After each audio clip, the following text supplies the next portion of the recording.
First, I want to talk about the tools that I use to transition. If you're gonna start taking care of your hair, I know some people like to finger detangle, but I didn't.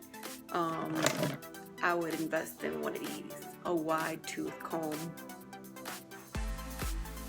a must. I know some people live by this, and actually to do my hair right now, I detangled and put my hair up. A diamond brush. I only use the Denman brush after my hair is completely detangled, because I noticed that this kind of breaks your hair. If you try to detangle with this, I wouldn't detangle straight up with the Denman brush. I would use it after to define my hair. As I'm waiting for my hair to dry, I'm going to talk about the 5 tips on transitioning. No big chop. If you watched my natural hair journey video, I let you guys know that I didn't big chop. I just basically transitioned and I kept cutting my ends. So that's what no big chop means. The tips that I'm going to give you now, they're not in a particular order. They're just randomly, they're just random. One of the big tips that I have is style your hair in how you feel comfortable. So I used to do a lot of twist style. Let me tell you something. After a few years of relaxing my hair, my mom would only relax my edges. That is the worst part of the growth. Like, it grows up, so like it grows really rough. So you see right now, I didn't even like what do you call it, I didn't even lay my edges, but it doesn't look, you know, it looks soft still, you know. It wasn't as rough as it was when I was transitioning. I went to a party, I don't even have that picture anymore, or maybe it's in my tagged pictures from Facebook.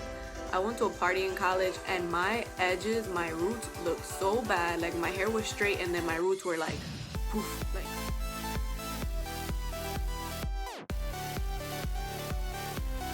Basically, style your hair and what works for you. Some people wear wigs, some people wear extensions. While I was pregnant, I had some curly extensions on. I had a lady in Albany braid my hair, and then she put curly extensions that I had, and she left a little bit of my hair out in the front. What else? Yeah, they're just 2 styles that work for you as you transition. I did continue to straighten my hair as I transitioned. You don't have to necessarily take that tip. YouTubers say stop, you know, flat out straightening your hair. I couldn't do that. Like, I personally didn't feel comfortable not straightening my hair at all. I didn't big chop, so I didn't want to stop using heat. So something that I feel like it's a must is have support around you. Nothing worse than trying to do something and being discouraged by people around you telling you, oh, that's not pretty, that's ugly.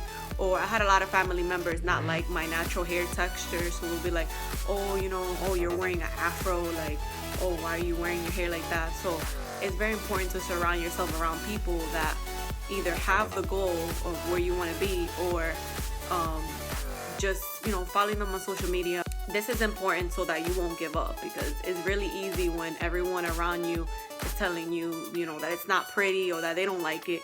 It's really easy to give up and be discouraged. I think this is really important, and I feel like this is why I ultimately started taking care of my hair. So my husband was my biggest supporter. My mom eventually became a supporter. Yeah, surround yourself around people that support you, or follow people online, people that are where you want to be. So I started following a lot of people on YouTube, Instagram. I liked a bunch of pages on Facebook to continue to be motivated. Deep condition often. Let me tell you, this is so important. I didn't start deep conditioning weekly until I joined the Mahogany Curls growth challenge, which was in November 2016. So I have like 6 months weekly deep conditioning my hair, and I've seen like such a crazy difference. Like, my hair is more moisturized, has life, like it has much more life now. Track your progress. Tracking your progress is important, whether it's just taking pictures or creating an Instagram page just for your hair. Maybe you just want to have a private page that you can only see of your progress, journaling. Some people create a YouTube channel when they start transitioning. I think that's awesome. Being able to see where you were and where you are is amazing. I wish that I would have taken more pictures and actually tracked my progress and my growth. Cut your ends. Cut your hair as you go, especially if you don't big chop. I was cutting it like every 3 to 6 months. I was getting my ends cut when my mom saw that it was needed. So not that often, only when, it needed to be cut.